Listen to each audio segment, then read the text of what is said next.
Hello friends, welcome to my YouTube channel CTET Guru competition zone. Friends, मैं Ram sir आप लोगों को इस चैनल पे स्वागत करता हूं। फ्रेंड्स, ये सेशन हमारा इवनिंग सेशन है और इस सेशन में हम डिस्कस करते हैं क्लास 10th की और 12th की बातें। फ्रेंड्स, अभी हमारा टॉपिक चल रहा है वो है आपका मेटल्स एंड नॉन मेटल्स, अर्थात की धातु और अधातु। ये आपका चैप्टर स्टार्ट करने से पहले कुछ बातें हैं जो मैं चाहता हूँ कि आपसे डिस्कस करूँ। काफ़ी इंपॉर्टेंट चीज़ें हैं, थोड़ी सी मतलब प्रॉब्लम वाली चीज़ें भी है और थोड़ी आपकी अच्छी भी चीज़ें हैं। देखिए, प्रॉब्लम वाली बात यह है कि मैंने कुछ पीछे वाली जो वीडियोस थी हमने जो अभी बनाए हुए थे, रिसेंटली बनाए हुए थे, उसमें से कुछ वीडियोस हमने डिलीट कर दिया। यूट्यूब से चैनल आपने पीछे वीडियोज अगर आपने नहीं देखे होंगे तो कुछ वीडियोज उसमें से डिलीटेड मिलेंगे, जो कि वीडियोज को आप देख नहीं पाएंगे दोबारा। फ्रेंड्स, वो वीडियोस हमने डिलीट किया है। डिलीट करने के पीछे रीजन क्या था वो भी मैं आपको बता रहा हूँ। फ्रेंड्स, दरअसल बात क्या है कि कल सुबह मैंने वीडियोस डाला था, एक क्लास डाला था, उसमें मैंने आईएएस और यूपीएससी के जो बुक्स थे, बीपीएससी के जो बुक्स थे, उनके बुक लिस्ट के बारे में चर्चा किया था। और गलती क्या किया था कि उस बुक मटेरियल में उसके बाद हमने क्या डाल दिया था, उसके साथ हमने डाल दिया था एक मैटर क्या डाल दिया था फ्रेंड्स, कि मैटर ये डाल दिया था कि जो आपका थंबनेल होता है, थंबनेल पर हमने श्रुति हसन का आपका जो फोटो है वो आईएएस टॉपर थी, इसलिए उसका फोटो हमने डाल दिया। इसके वजह से क्या हो गया कि कॉपीराइट क्लेम हो गया। शायद अब किसी चैनल वाले ने किया हो या किसी ने किया हो, कॉपीराइट पे क्लेम कर दिया गया। तो इस वजह से मुझे वो वीडियोस डिलीट करना पड़ा। हालांकि आपको वीडियोस दिख रहे हैं, आपको ये जो स्क्रीन पे दिख रहा है आपको फ्रेंड्स, वही चीज़ है आपकी।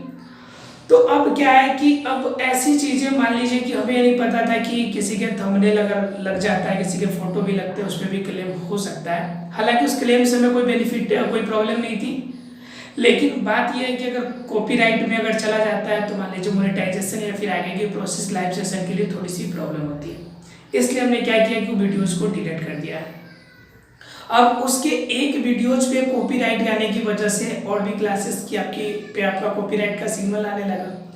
इसकी वजह से मैंने 17-18 जो भी आपकी थंबनेल थी, अदर थंबनेल थी, उसे मैंने डिलीट कर दिया। फ्रेंड्स, मैं अब आगे से जो भी थंबनेल डालूंगा कोशिश करूंगा कि अपना ही इमेजेस डालूं या फिर क्या कहते हैं अपनी क्लास की इमेजेस डालूं।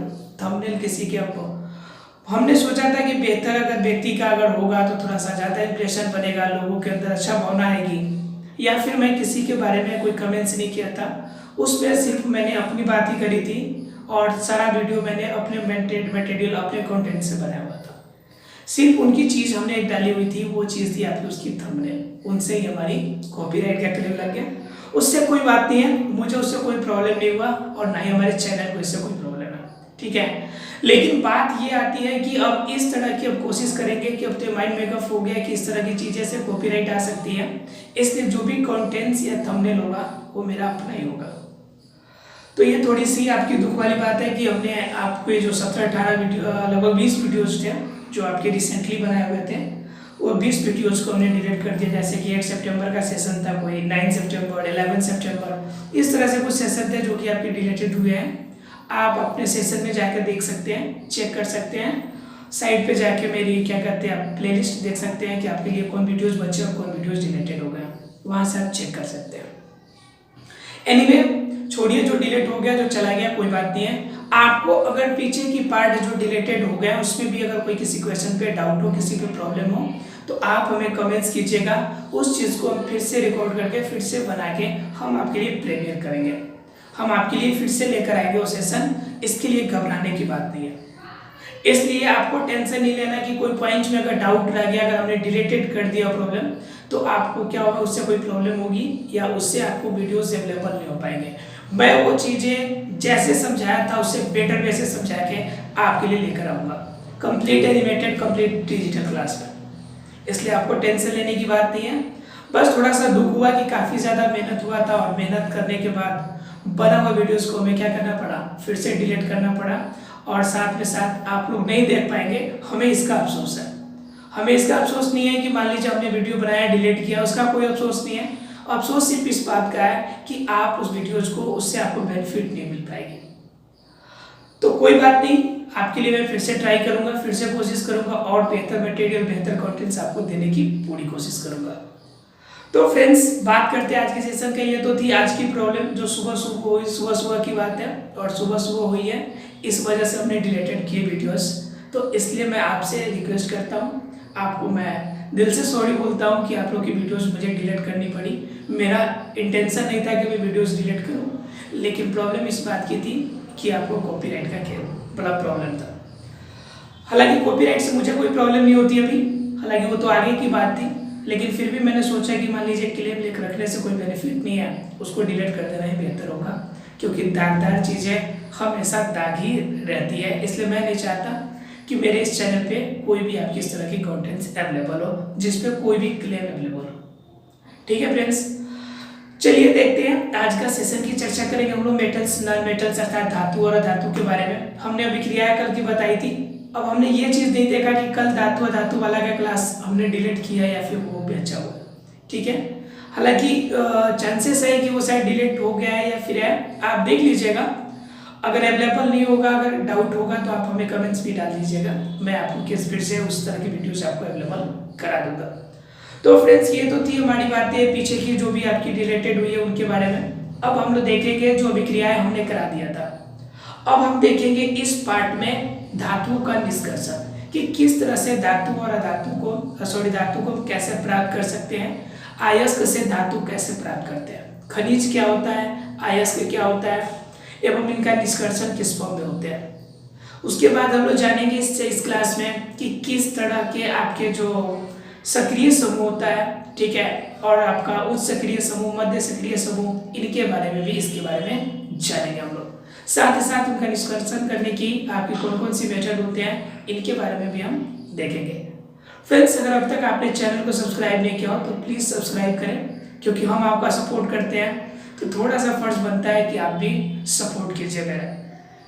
इसलिए हम आपसे चाहेंगे कि थोड़ा सा सपोर्ट कीजिए, चैनल को सब्सक्राइब कीजिए, अपने फ्रेंड्स को जरूर शेयर कीजिए। आइए फ्रेंड्स स्टार्ट करते हैं आज का सेशन।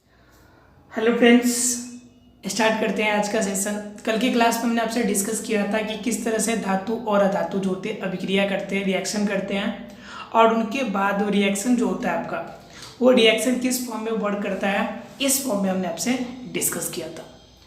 आज के सेशन में हम आपसे डिस्कस करने वाले हैं फ्रेंड्स कि किस फॉर्म में आपके जो होंगे आयनिक बंधन होंगे और आयनिक बंधन आपका किस फॉर्म में वर्क करता है, यानी आयनिक बंधन के गुणधर्म के बारे में हम लोग आज की क्लास में डिस्कस करने वाले हैं।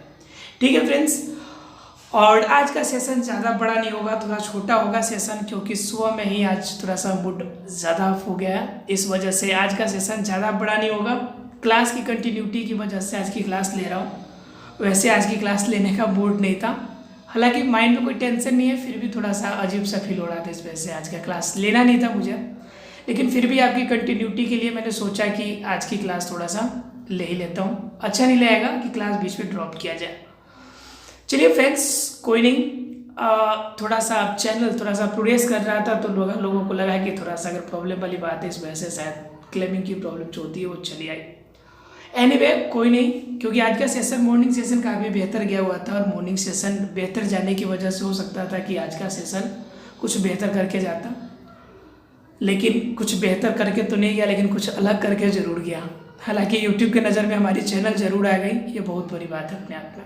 एनीवे कोई नहीं, देखिए फ्रेंड्स आज का सेशन जो हम लोग देखेंगे, पिछले सेशन में हमने आपको बिंदु संरचना के बारे में बता दिया था कि किस तरह से जो रिएक्शन होगा उसकी बिंदु संरचना के को बनाना होगा तो आप बना सकते हैं। अब आज के सेशन में हम आपको डिस्कस करेंगे कि आप आयनिक जो बंधन बनता है आपका, ये किसी का कोई कंटेंट नहीं है भाई, अपना कंटेंट है, ये पढ़ा रहा है, इस पर कोई क्लेम करेगा तब तो मामला ज़्यादा गंभीर होगा, क्योंकि ये बिल्कुल मैं अपने से बना रहा हूँ, अपने से पढ़ा रहा हूँ। इस पर भी अगर किसी को क्लेम होगा तब तो मुझे जवाब देना ही पड़ेगा। हालांकि उस पर मैंने एक इमेज डाला हुआ था, उसमें प्रॉब्लम थी, इस पर ऐसा कुछ भी नहीं है।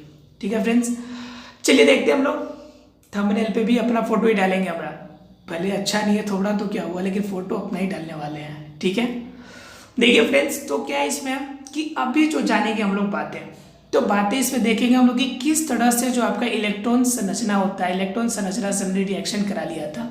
अब देखना है कि आयनिक जो बंधन बनेंगे इस तरह के आपके रिएक्शन की वजह से किस तरह से आपकी कौन कौन सी क्वालिटी इनके अंदर डेवलप होगी, इनके बारे में। तो फ्रेंड्स जानते हैं कि आयनिक बंधन के क्या क्या फायदे हैं इनके बारे में, अर्थात कि आयनिक बंधन के गुण धर्मों के बारे में कुछ हम लोग आज की क्लास में डिस्कस करने वाले हैं। ठीक है, आयनिक आपकी अगर देखें तो यहाँ पर देखिए ध्यान से आप कि NaCl आयनिक बंधन बनाया हुआ है, जिसका गलनांक देख सकते हैं 10 आपका 1074 यानी कि 1074 केल्विन, और क्वथनांक जो आपका 1686 अर्थात कि जो आपका वेपोराइजेशन का जो आपका वो है क्या कहते हैं टेम्परेचर की मात्रा है वो आपका चाहिए 1686 केल्विन। अगर टेम्परेचर होगा तब जाके वो क्या होगा, तब जाके आपका जो NaCl है अर्थात कि जो आपका जल है वह आपका गैस में परिणत हो जाएगा। अगर उसे लिक्विफाइड करना है तो 274 केल्विन का आपको क्या चाहिए, टेम्परेचर चाहिए। फिर आपका लिथियम क्लोराइड है LiCl, इसके लिए कितना चाहिए, 887 आपका केल्विन चाहिए गलाने के लिए, और आपका गैस में बदलने के लिए आपको चाहिए 1600 केल्विन। तो समझ सकते हैं कि यहाँ पे इसका जो क्वथनांक है और गलनांक है काफ़ी ज़्यादा है। जिस स्टूडेंट को भी अगर गलनांक क्वथनांक में डाउट है उनके लिए मैं बता दूं कि गलनांक मतलब जिस टेम्परेचर विशेष पर कोई आपका ठोस जो होगा द्रव में परिणत हो जाएगा, द्रव में बदल जाएगा, वो उसका गलनांक होगा। और क्वथनांक वो होगा जिस आपका स्पेशल टेम्परेचर पे कोई आपका जो आपका द्रव पदार्थ है। तो अगर इसका बात करें कि गुण क्या क्वालिटी होगा आयनिक बंधन में, उनके बारे में अगर इनके गुण की क्वालिटी की अगर बात करें फ्रेंड्स, तो इनके गुण में पहले हम लोग देखेंगे भौतिक प्रकृति के बारे में। ध्यान दीजिएगा फ्रेंड्स जरा सा कि भौतिक प्रकृति की जो बातें कहती है हमारी भौतिक प्रकृति जो यहाँ पे आपकी दिख रही है उसमें क्या होगा कि धन और ऋण आयन जो होंगे वह आपके उनके बीच में मजबूत आयनिक बंधन बनेगा, और मजबूत आकर्षण बल होने की वजह से यह क्या होंगे, ठोस जो होंगे ज़्यादा कठोर होंगे, एवं यौगिक जो होगा सामान्यतः कैसा होगा, भंगुर होगा, तथा दाब डालने पर ये टूट जाएंगे। अब हमने बताया था आपको जैसे कि NaCl की अभिक्रिया करेगा तो ये आपके क्या होंगे, प्लस आयन में, क्लोरीन आपकी क्या निगेटिव आयन में। तो ये देखिए आपके पॉजिटिव और निगेटिव आयन दिख रहे हैं कि नहीं दिख रहा है। ये जो पॉजिटिव और निगेटिव आयन जो दिख रहे हैं फ्रेंड्स, ये पॉजिटिव और निगेटिव आयन हमें बताता है कि क्या है कि ये चीज़ें जो है आपकी वह कम्प्लीटली जो है आपके आयन के फॉर्म में टूटती है, और आयन के फॉर्म में टूटने का मतलब है कि यह आयन के फॉर्म में टूटा अर्थात कि इनके बीच जो बंधन बनेगी वह काफ़ी मजबूत बनने वाली है। अर्थात कि जो भौतिक सबसे बड़ी गुण इसमें दिखेगी कि यह मजबूत होगा। पहला नंबर चीज़ है कि मजबूत होगा लेकिन भंगुर होगा। जैसे आप देखते होंगे कि जो कोयला होता है कितना दिखने में मजबूत लगता है उसको, लेकिन तोड़िएगा तो छोटे छोटे पार्ट्स में टूट जाएगा। उसी तरह से अगर बात करें आप किसकी बात करें आप डायमंड की, तो डायमंड कितना कठोर होता है लेकिन टूटेगा तो छोटे छोटे टुकड़ों में बढ़ जाएगा एकदम बिल्कुल। तो यानी कि ये चीज़ें कठोर होती है लेकिन भंगुर होती है। ठीक है, कौन, आपकी जितने भी आयनिक बंधन के यौगिक तैयार होते हैं तो वो सभी। तो ये पहला केस था। दूसरी बातें जो है आपकी, दूसरी ये चीज़ कहती है कि गलनांक और क्वथनांक दोनों ऊंच हो जाएंगे। गलनांक ऊंच इसलिए हो जाएगा कि मान लीजिए कि Na और आपका Cl इन दोनों ने अगर जुट गए, एक साथ अगर जुट गया तो इन दोनों के बीच में प्लस माइनस के बीच बॉन्ड अच्छा बन गया, काफ़ी मजबूत बन गया, और बॉन्ड ज़्यादा मजबूत बन गया। तो समझिए फ्रेंड्स कि ये टूटना ज़्यादा मुश्किल होगा, क्योंकि अलग अलग नहीं हो पाएगा, ये अलग अलग नहीं हो पाएगा, जिसकी वजह से आपका क्या होगा, और ज़्यादा बेटर वे से यह अच्छा हो सकता है, बेहतर कुछ कर सकता है। इनके बारे में कह सकते हैं कि आप इनके बीच में जो बंधन है काफ़ी ज़्यादा मजबूत हो जाता है, जिनके वजह से इनके बंधन तोड़ने के लिए आपको ज़्यादा टेम्परेचर की आवश्यकता पड़ती है। इस वजह से इनके जो आपके गलनांक होते हैं और क्वथनांक दोनों के दोनों उच्च होते हैं। बताओ फ्रेंड्स, किसी को डाउट है तो कम से कम आप लोग तो साथ नहीं छोड़िए, आप लोग कुछ कुछ बोलते रहिए। मान लीजिए कि जो होना तो सो तो हो गया जो क्लासेस चले गए वो चले गए, कम से कम आप लोग साथ देते रहिए, क्योंकि देखिए मेरा मकसद है आप लोग को बेनिफिट देना। अब जैसे भी बेनिफिट दूं मैं, जितना बेहतर वैसे आपको डील कर सकूं मैं करूं। अब कहने का मतलब कॉपीराइट कोई मेरे माइंड पे नहीं करेगा ना, मेरे दिमाग पे समझाने के तरीके पे कॉपीराइट कोई नहीं करेगा ना कि भाई ये मेरे तरीके से समझा रहा है, ऐसा तो कोई नहीं बोलेगा ना। इसलिए आप इसका टेंशन नहीं लीजिए, मैं अपने वे से पढ़ाऊँगा, आपको कोई भी कॉपीराइट नहीं आएगी, आगे की वीडियोज़ डिलीटेड नहीं होगी। एक सेशन डिलीट हुआ उसके पीछे मैंने आपको रीजन शेयर किया। आगे की वीडियोज आप लोग समर्थन दीजिए, थोड़ा सा साथ दीजिए मेरा, और जिन्होंने आपका किया उनसे पहले मैं मोनेटाइज करके दिखाऊंगा, उनसे पहले बेहतर करके दिखाऊंगा यूट्यूब चैनल पे, और एक यूनिक स्थान लेके आऊँगा अगर आप लोग का सपोर्ट बेटर रहा तो। ठीक है फ्रेंड्स, तो क्लियर है? किसी को डाउट है तो बोलिए। NaCl में NaCl का जो बॉन्ड इतना मजबूत बन जाता है कि आप उसको गर्म करके उसे तोड़ने में क्या होता है, ज़्यादा प्रॉब्लम होती है, जिनके वजह से यह आपके इनके गलनांक और क्वथनांक दोनों के दोनों मजबूत होते हैं। आइए फ्रेंड्स, आगे की अगर बात करें तो आपका कहता है घुलनशीलता। घुलनशीलता क्या कहता है फ्रेंड्स, वो देखिए आप। घुलनशीलता कहता है आपका, एक मिनट, घुलनशीलता क्या कहता है कि वैद्युत संयोजक जो यौगिक होगा सामान्यतः जल में घुलनशील होगा तथा किरोसिन, पेट्रोल आदि में विलायकों में अविलय होगा। अब क्या होगा, जो यह यौगिक बनेगा यह जल में घुलनशील होगा। जैसे मान लीजिए कि NaCl की अगर बात कर रहे हैं हम लोग ये नमक की, तो नमक देखते हैं कि जल में घुल जाता है आसानी से, लेकिन इसी को अगर पेट्रोल में घुलाना चाहे, किरोसिन में घुलाना चाहे तो नहीं घुल पाएगा। ठीक है फ्रेंड्स, यह इसकी क्वालिटी है कि जो आयनिक बंधन होगा वह जल में घुल सकता है, लेकिन बाकी किरोसिन, पेट्रोल अर्थात कि पेट्रोलियम जितने पदार्थ है उनमें अघुलनशील होगा। क्लियर है फ्रेंड्स? और चौथा जो आपका वैद्युत चालकता अर्थात कि विद्युत की चालकता, ठीक है, यह क्या होता है कि विद्युत चालकता इनके अंदर क्या होता है, किसी विलयन की विद्युत के चालन के लिए क्या चाहिए, इनके आवेश अर्थात इलेक्ट्रॉनों का स्थानांतरण जरूरी होता है। और क्या आयनिक यौगिक में जलीय विलयन में आयन क्या होते हैं, उपस्थित होते हैं, अर्थात कि Na और Cl जब आयन के फॉर्म में बदलेंगे तो आपके क्या होंगे, इलेक्ट्रॉन आदान प्रदान होगा ही होगा।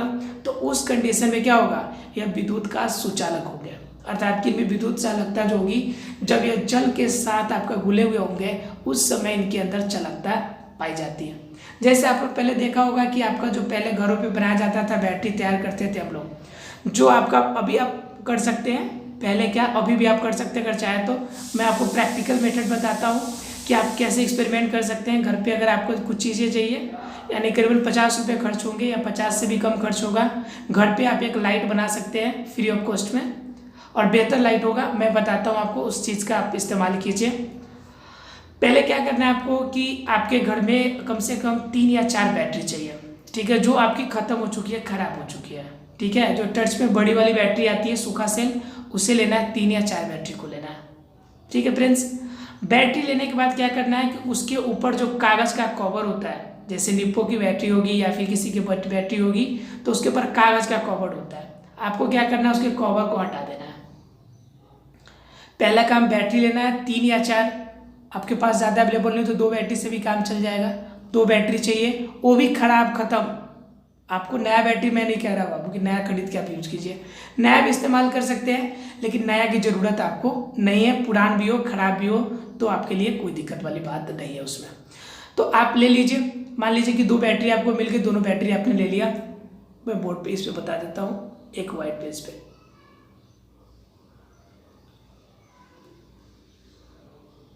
देखिए, अब देखिए ध्यान से जरा से इस चीज़ को देखिए। मान लीजिए कि आपने बैटरी ले ली, मान लीजिए कि एक बैटरी है और ये दूसरी बैटरी है, एक और बैटरी ले लेते हैं, 3 बैटरी ले लेते हैं। अब ध्यान दीजिएगा जरा सा कि इसके ऊपर आपका क्या होगा, कवर्ड होगा। इस फॉर्म में आपका ये देखिए प्लास्टिक का आपका कागज का कवर होता है सबके ऊपर। आपको क्या करना है, इस कवर को हटा देना है। पहले क्या करना है, इसके कवर को हटा देना है। ठीक है, उसके बाद क्या करना है, आपको 3 गिलास लेने हैं। एक गिलास, दूसरा गिलास और ये तीसरा गिलास। ठीक है, ये आपने 3 गिलास ले लिया। ठीक है, अब कौन सी गिलास लेनी है अभी जान लीजिए आप। अब जनरली जो आप यूज करते हैं स्टील वगैरह की, उसका यूज नहीं कीजिएगा वहाँ पे जो आपका क्या कहते हैं पियो फेको की जो ग्लासेस आती है प्लास्टिक की, उन ग्लासेस का यूज कीजिएगा। उसके बाद क्या करना है, उसमें आपको पानी और नमक घोल के डाल देना है। क्या डालना है बाबू, पानी और नमक का घोल डालना है इसमें। ठीक है, मान लीजिए कि पानी और नमक की घोल ये रही आपका, ये इस फॉर्म में यहाँ तक आपने डाल लिया पानी और नमक की घोल। ठीक है, अब क्या कीजिए कि 2 आपकी वायर होनी चाहिए, यानी कि 2 तार होने चाहिए आपके पास। ठीक है, और 2 वायर किस फॉर्म में कनेक्ट करना है कि इसका जो होगा, इसके ऊपर आप ध्यान दीजिएगा कि इसके ऊपर एक छोटा सा पार्ट आपका अवेलेबल होता है बैटरी के ऊपर, ऐसे निकला हुआ पार्ट। ठीक है, एक मिनट,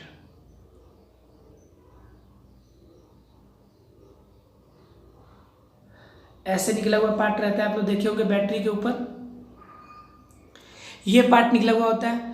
आपको 2 वायर लेनी है और एक वायर कनेक्ट करना है आपको, कहाँ से है, एक वायर कनेक्ट करना है आपको इस वाले पार्ट से, ठीक है, और एक वायर करना है इस वाले पार्ट से, ठीक है। एक बैटरी हो तो आप दोनों पार्ट से आप कनेक्ट कर सकते हैं। अगर ज़्यादा बैटरी हो तो आपको क्या करना है, यहाँ से इस बैटरी को आपको यहाँ पे कनेक्ट करना है, ठीक है, और फिर इसके पार्ट को यहाँ पे कनेक्ट करना है, ठीक है, और लास्ट वाले में इस वाले पार्ट को ऊपर की तरफ लेके जाना है, ठीक है। यहाँ से एक पार्ट आपका निकल जाएगा, 2 पार्ट निकलेगा, 2 वायर, एक यहाँ से निकलेगा और एक आपका इस वाले पार्ट से यहाँ से निकलेगा, 2 वायर आपकी निकल जाएगी, ठीक है फ्रेंड्स। अब ये 2 वायर निकलेगी, इस दोनों वायर को आप क्या कीजिए, एक बल्ब में आप छोटा एलईडी का बल्ब लीजिए, एलईडी का बल्ब खरीदिए, ठीक है, वो 5 या 7 रुपये की आएगी, 5-7 रुपये की छोटा बोलिएगा एलईडी का बल्ब चाहिए, 5-7 रुपये में आपको दे देगा। उस बैटरी का आप यूज है, उसमें 2 आपके वायर लगे हुए होंगे, ठीक है, और दोनों में देखिएगा कि एक लंबा वाला होगा आपका वायर आपका उसमें लगा हुआ और एक पतला वाला। आपको बता देंगे, वो आपका जहाँ से खरीदेंगे वो बता देगा कि वहाँ पे लंबा वाला प्लस है या छोटा वाला प्लस है। हालांकि उसमें प्लस की जो चिन्ह होगी, मैं अभी बताया था, ये प्लस की चिन्ह जो होगी वो आपका पॉजिटिव जो होगा वो बड़ा होगा और निगेटिव वाला आपका, सॉरी, पॉजिटिव आपका छोटा वाला होगा, आपका निगेटिव बड़ा वाला, पॉजिटिव बड़ा होगा और निगेटिव वाला जो होगा वो छोटा होगा, ठीक है। हालांकि एक बार आप कंफर्म हो लीजिएगा, वहाँ पे बेहतर वे से वो क्लियर कर देंगे। आपको क्या करना है कि जो नीचे से आपने वायर लिया है, ये वाला जो वायर आपने लिया है, इस वायर को आपको क्या करना है, इस वायर वाले पार्ट को आपको यूज करना है छोटा वाले से, अर्थात कि निगेटिव वाले से, और ऊपर वाला जो ये पार्ट है, ये वाला पार्ट है, इससे आपको प्लस से आपको जोड़ देना है, अर्थात कि दोनों पॉइंट को आपको एक बल्ब के सहारे आपको जोड़ देना है। और तीनों बैटरी को आपको क्या करना है, इस पानी के अंदर डाल देना है, इसके अंदर तीनों को एक एक में डाल देना है, ठीक है। डालने के बाद आप कुछ देर छोड़ दीजिए, कुछ देर के बाद वो बल्ब आपको जलता हुआ दिखेगा, अर्थात कि बल्ब चलने लगेगा। हालांकि आपको सुविधा के लिए वहाँ पे एक स्विच भी लगा सकते हैं, बीच में किसी भी पार्ट में काट कर एक स्विच लगा लीजिएगा। स्विच क्या करेगा कि जब आपको लाइट चाहिए तभी आप यूज कीजिएगा। हालांकि ये आपका अगर 2-4 बल्ब आपका ऐसे यूज करते हैं, 2-4-5 बल्ब अगर एक साथ यूज करते हैं, तो आप अगर रात में अगर लाइट भी कट जाती है घर पे, तो आप पढ़ने के रूप में अपने लिए एक लैंप तैयार कर सकते हैं, पढ़ने के लिए आप उससे पढ़ भी सकते हैं, ठीक है। उसके लिए अरेंज करने वाला आपको आता है, आप बोलिएगा कि एलईडी बल्ब का 4-5 आपका बल्ब का एक साथ अरेंज करके वो आपका प्लेट की तरह मिलता है, आप डायरेक्ट उस प्लेट को जोड़ दीजिएगा।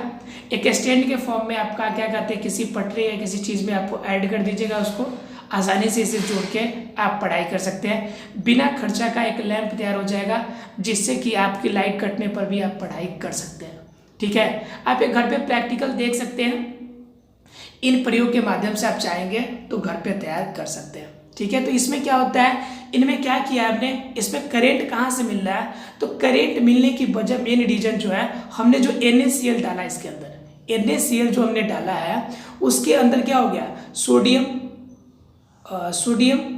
ठीक है, और आपका क्लोरीन, 2 चीज़ें हैं, प्लस माइनस में आपका आयन के रूप में बदल जाएगा, क्योंकि जल में घुल रहा है, और उसके बाद उसके थ्रू से करंट का प्रवाह होने लगेगा। क्लियर हो गया सब? किसी को डाउट है तो बोलिए फ्रेंड्स।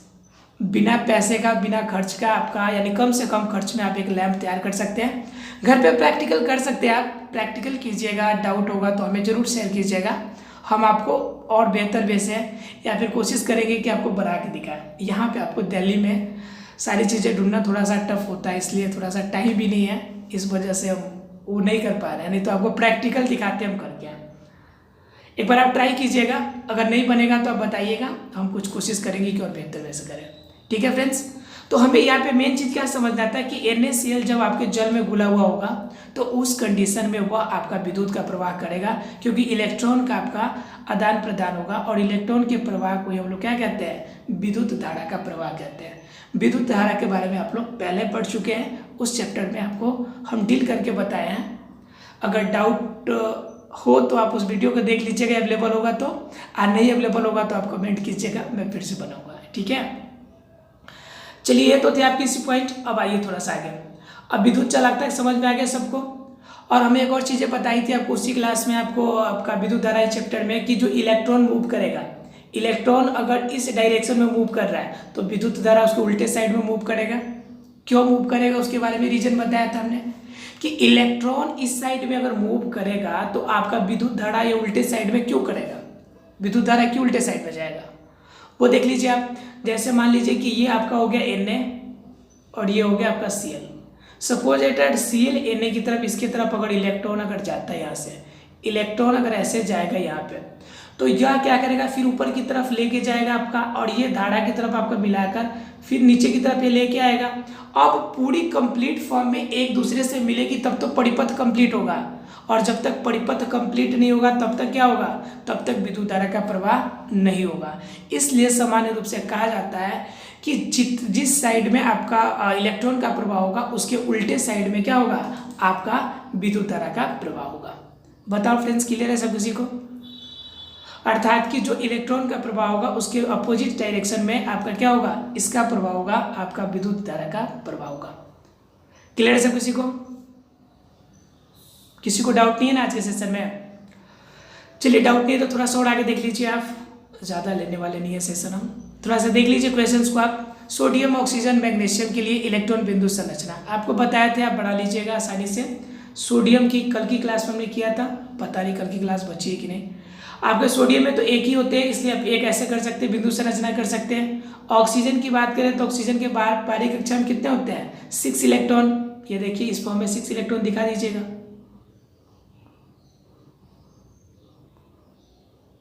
ठीक है, अब तो कोई डाउट नहीं है। इस तरह से आपको जिसका भी पूछे उसके बाहरी कक्षा में जितने भी इलेक्ट्रॉन होंगे उसे आप दर्शा दीजिएगा, वही आपका बिंदु संरचना हो जाएगा। ठीक है फ्रेंड्स। और सेकेंड क्वेश्चन की बात करें तो इलेक्ट्रॉन के हस्तांतरण के द्वारा Na2O और MgO का निर्माण दर्शाइए। ठीक है, इलेक्ट्रॉन के हस्तांतरण से हमने आपको बताया था इस फॉर्म में, इलेक्ट्रॉन के हस्तांतरण के लिए इस तरह से बताया हुआ था आपको, जिसमें आपको क्या दिखाया था, यहाँ पे आपको दिखाया था कि इस वाले पार्ट में आपके इलेक्ट्रॉन्स पाए जाते हैं। इस फॉर्म में इसके हस्तांतरण को आपको दर्शा देना है कि किस फॉर्म में ये आपके ऐसे मूव करेगा, यहाँ से ऐसे मूव करेगा, इसी को बता देना आपको। ये कहलाता है आपका इलेक्ट्रॉन के हस्तांतरण। क्लियर है फ्रेंड्स?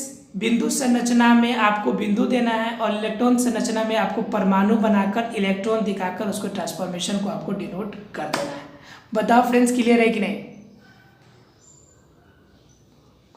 क्लियर है सब किसी को? तो चलिए क्लियर है तो देखते हैं आगे। थर्ड नंबर कहता है इन यौगिकों में कौन से आयन उपस्थित होते हैं। अब ध्यान दो, Na2O की अगर बात करें या MgO की बात करें, ठीक है, तो Na2 जब 2 इलेक्ट्रॉन को करेगा तो किस में जाएगा, ये प्लस में जाएगा, वो भी कितने प्लस में, 2 पॉजिटिव में। ये लेगा तो आपका 2 निगेटिव। ये आपके क्या होंगे, 2 पॉजिटिव और ये होंगे 2 आपके निगेटिव। बताओ फ्रेंड्स, समझ में आ रहा है कि नहीं? अर्थात कि आपको आयन पूछ रहा है तो आपको जितने आपको इलेक्ट्रॉन वो लॉस करेंगे, इलेक्ट्रॉन जितने गेन करेंगे, यहाँ पे गलती कर दिया हमने, 2 प्लस नहीं, यहाँ पे 2 माइनस होंगे। ठीक है, अब क्या है, जितने इलेक्ट्रॉन्स वो लॉस करेंगे, जितने इलेक्ट्रॉन गेन करेंगे वही उसका आयन कहलाएगा। ठीक है, जिसपे वो गेन करेंगे उसे ऋण आयन और जो देगा उसे हम लोग कहेंगे धन आयन। बताओ फ्रेंड्स, क्लियर है कि नहीं? किसी को डाउट है कि नहीं? नहीं है डाउट किसी को? सेशन को जरा शेयर कीजिएगा ताकि कम से कम उस स्टूडेंट तक जरूर पहुंचे, उसके पास जरूर पहुंचे जिन्होंने क्लेम किया है और जिन्हें लगता है कि उनके आपके वीडियोज या उनके फ़ोटो की वजह से ही हमारी चैनल चलती है, तो उन्हें ज़रूर फील होना चाहिए इस बात का। इसके लिए थोड़ा सा आप शेयर कीजिएगा, जितना ज़्यादा हो सके आप शेयर कीजिएगा इस चीज़ को। फ्रेंड्स, ये आपका सेकेंड नंबर क्वेश्चन कहता है आयनिक यौगिक का गलनांक उच्च क्यों होता है। अभी हमने आपसे शेयर किया था कि जितने भी आपके इलेक्ट्रॉन्स बॉन्ड बनते हैं, आपके आयनिक जो बंधन बनते हैं, इसमें क्या होता है कि इलेक्ट्रॉन जाता है, इलेक्ट्रॉन आता है। इस केसेस में जो बॉन्ड बनता है उस बॉन्ड के बीच में आपका इलेक्ट्रॉन के हस्तांतरण के बॉन्ड को तोड़ने के लिए ज़्यादा टेम्परेचर की आवश्यकता पड़ती है, और ज़्यादा टेम्परेचर की वजह से उनका गलनांक क्या होता है, उच्च होता है। गलनांक का मतलब होता है जिस ताप पर कोई ठोस पदार्थ द्रव अवस्था में परिणत हो जाए, वह तापमान हमारा जो कहलाता है वह गलनांक कहलाता है। ठीक है फ्रेंड्स, किसी को डाउट नहीं इस पॉइंट में? अब जानना फ्रेंड्स धातु की प्राप्ति, इसमें कुछ पॉइंट बताएंगे, पूरा डिस्कस नहीं कर पाएंगे आज। मैंने पहले बोला था कि ज़्यादा बड़ा सेशन नहीं रखने वाले आज, इसलिए छोटा ही सेशन रखेंगे। इसमें क्या रहा है आपका, धातुओं की आपकी प्राप्ति कैसे होती है। तो धातुओं की प्राप्ति आपकी जो मेनली होती है वो खनिज से होती है। ठीक है, खनिज का मतलब आपका भूपटल जो है आपका धरती में, भूपट्टी में उपस्थित जितने भी तत्व या यौगिक है उसे हम लोग खनिज के नाम से जानते हैं। ठीक है, अर्थात कि धरती में जितने भी तत्व यौगिक उपस्थित हैं उन सभी को हम किस नाम से जानेंगे? खनिज के नाम से जानेंगे। ठीक है, लेकिन क्या होता है, जिन खनिज से हम क्या कर सकते हैं, आसानी से लाभकारी जो धातु है उससे काफ़ी कम खर्च में और काफ़ी अधिक मात्रा में प्राप्त कर सकते हैं, वो हमारा कहलाता है अयस्क। अर्थात कि वैसे खनिज जिससे हम आपके धातु या अधातु प्राप्त कर सकते हैं वो हमारा क्या कहलाता है? अयस्क कहलाता है। बताओ फ्रेंड्स, क्लियर है कि नहीं? अर्थात कह सकते हैं कि सभी अयस्क जो होते हैं खनिज ही तो होते हैं, क्योंकि उस खनिज को अयस्क कहते हैं जिससे हमें क्या हो, धातु प्राप्त हो। तो क्या कह सकते हैं हम लोग, सभी अयस्क खनिज होते हैं, लेकिन सभी खनिज अयस्क नहीं हो सकते हैं। इसलिए क्योंकि बहुत सारे ऐसे खनिज हैं जिनसे हम धातु प्राप्त नहीं कर सकते हैं, तो जिनसे हम धातु प्राप्त नहीं कर पाएंगे वो हमारा क्या होगा, वो हमारा कहलाएगा सिर्फ खनिज, वो अयस्क नहीं कहलाएगा। ठीक है, तो अयस्क किसे कहेंगे? वैसा खनिज जिससे हमें कुछ आपका धातु प्राप्त हो जाए तो वो अयस्क कहलाएगा, जिससे प्राप्त नहीं हो उससे हम अयस्क नहीं कह सकते हैं। इसलिए हम कह सकते हैं कि सभी अयस्क खनिज होते हैं, लेकिन सभी खनिज अयस्क नहीं होते हैं। ये क्वेश्चन हमेशा आता है आपका सब्जेक्टिव वे में कि ऐसा क्यों कहा जाता है कि सभी अयस्क खनिज है लेकिन सभी खनिज अयस्क नहीं है। इसके पीछे यही रीजन है कि जितने भी अयस्क है अर्थात कि ओर है ये आपके खनिज से मिलके बने होते हैं, इसलिए सभी अयस्क को खनिज कहा जा सकता है, लेकिन सभी खनिज को अयस्क नहीं कहा जा सकता है। ठीक है फ्रेंड्स, उसके बाद अगर आगे की बात करें फ्रेंड्स, तो आगे कहता है हमारा कि धातुओं का निष्कर्षण। धातुओं के निष्कर्षण में आपको ये पॉइंट जान लीजिए, थोड़ा सा ऐसे ही आपको क्लियर हो जाएगा। धातुओं के निष्कर्षण स्टार्ट करने से पहले पीछे की सेशन की थोड़ा सा चर्चा करेंगे। हमने बताया था आपको कि अभिक्रियाशील समूह, कम अभिक्रियाशील समूह और अति अभिक्रियाशील समूह। ठीक है, अभिक्रियाशील का मतलब जो जितना जल्दी रिएक्टिव हो सके, जितना जल्दी वो रिएक्शन कर सके। हमने बताया था कि पोटेशियम के आउटर मोस्ट में कितने इलेक्ट्रॉन्स होते हैं? 1 इलेक्ट्रॉन होता है। सोडियम के आउटर मोस्ट में कितने इलेक्ट्रॉन है? 1 इलेक्ट्रॉन होते हैं सिर्फ, और 1 इलेक्ट्रॉन होगा तो क्या होगा, ये ऑब्वियसली ज़्यादा आपका अभिक्रियाशील होगा, जल्दी से किसी से अभिक्रिया कर लेगा। उसके बाद कौन है? सोडियम है, उसके बाद मैग्नीशियम, उसके बाद एल्युमिनियम, ये सभी ज़्यादा अभिक्रियाशील है। और ज़्यादा अभिक्रियाशील होने की वजह से इन्हें जब शुद्ध रूप में प्राप्त करना पड़ता है तो इससे हम लोग विद्युत अपघटन विधि से प्राप्त करते हैं। विद्युत अपघटन अभी हमने आपको दिखाया था। विद्युत अपघटन ये होता है कि जल के साथ घुलने के बाद शुद्ध रूप में आपका सोडियम और अलग क्लोरीन अलग प्राप्त हो जाए तो उससे हम लोग विद्युत अपघटन के नाम से जानते हैं। क्लियर है फ्रेंड्स? अर्थात कि किसी विलयन के अंदर, अर्थात कि जल का विलयन है उसके अंदर हम विद्युत धारा प्रवाहित करेंगे, और विद्युत धारा प्रवाहित करके हम क्या करेंगे, आयन के रूप में जो धातु है उसे अलग रूप में प्राप्त करेंगे, तो वो हमारा होगा विद्युत अपघटन। कल इसके बारे में जानेंगे थोड़ा सा डिटेल में। उसके बाद आपका मध्यम वर्ग में आता है आपका जिंक, फेरस, आपका उसके बाद आपका कॉपर, ये सभी आपके क्या हो गए, ये 2 और 3 आपके इलेक्ट्रॉन्स आउटर मोस्ट में रखने वाले हैं। तो यह आपका क्या होता है, कम पावरफुल होता है, जिनके वजह से इसमें हमें कार्बन डालना पड़ता है, जिससे कि उनमें ऑक्सीजन जो उपस्थित होता है अभिक्रिया करके CO2 के रूप में बाहर निकल जाता है और शुद्ध रूप में हमें धातु प्राप्त हो जाता है। ठीक है, और लास्ट में हम लोग देखेंगे Ag और Au के बारे में, अर्थात कि सिल्वर और गोल्ड के बारे में, जो कि प्रकृति में शुद्ध रूप में ही पाया जाता है, क्योंकि सबसे कम अभिक्रियाशील होता है और सबसे कम यह अभिक्रिया करता है, इस वजह से यह प्रकृति में नॉर्मल अवस्था में पाया जाता है। इन सभी के बारे में कंप्लीट डिटेल हम लोग कल के क्लास में देखेंगे। बताओ फ्रेंड्स, आज का सेशन कैसा लगा, आप हमें ज़रूर बताइएगा। साथ ही साथ अपने ज़्यादा से ज़्यादा इस सेशन को शेयर कीजिएगा, क्योंकि मैं चाहता हूं कि उनके पास तक बात जरूर जानी चाहिए जिन्होंने क्लेम ठोकी है। ठीक है फ्रेंड्स, आप हमारे सेशन में काफ़ी ज़्यादा सपोर्ट किया, लास्ट सेशन तक बने रहे, इसके लिए very very very and many many many thanks. जय हिंद।